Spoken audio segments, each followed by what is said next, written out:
In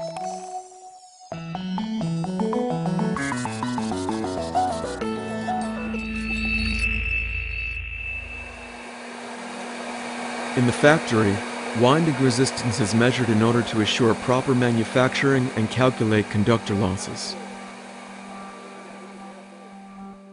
On site, this measurement is performed to evaluate possible winding damage, such as short circuits between windings or between turns, open circuits, contact problems, and to assess the condition of the tap changer.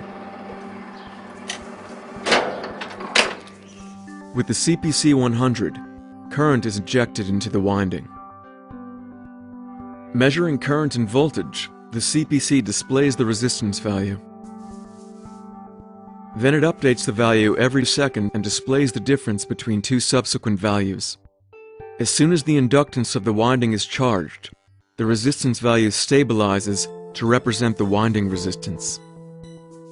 After the CPC takes the final measurement, it reduces the